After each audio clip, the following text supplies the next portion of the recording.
અમરેલી જિલ્લાના ઓળિયા ગામનું પેટા આરોગ્ય કેન્દ્ર ખુદ જ બીમાર છે।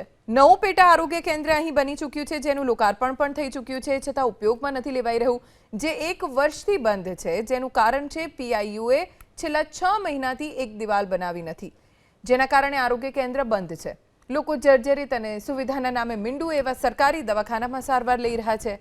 ઓળિયા ગામમાં પ્રાથમિક આરોગ્ય કેન્દ્ર ભાડાના જર્જરિત મકાનમાં ચાલે છે। ગ્રામજનોની માંગ છે કે નવું લોકાર્પણ થયેલું દવાખાનું છે તાકીદે શરૂ થાય, તો બીજી તરફ આરોગ્ય વિભાગના અધિકારીએ 2 દિવસમાં દિવાલ બનાવી સોંપી દેવાની વાત કરી।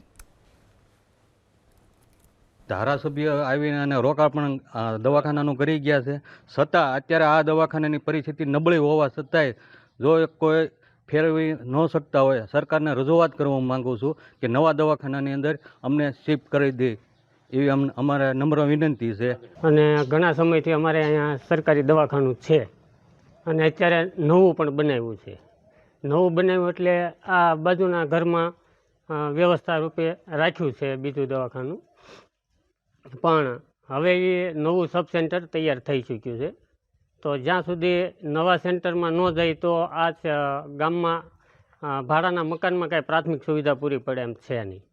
આરોગ્ય કેન્દ્ર પેટા આરોગ્ય કેન્દ્ર આયુષ્માન આરોગ્ય કેન્દ્ર ઓળિયાનું તૈયાર થઈ ગયું, પરંતુ એની જે દીવાર છે એ છેલ્લા 4-6 મહિનાથી હું પીઆઈઓને રજૂઆત કરું છું કે એની દીવાર તાત્કાલિક બનાવો, તો હવે દીવાર 2 દિવસ પહેલાં એને તૈયાર કરી આપી છે। મને એવું કહેવામાં આવ્યું છે કે 2 દિવસ મેં પ્લાસ્ટર કરીને અને તમને સોંપી દેવામાં આવશે।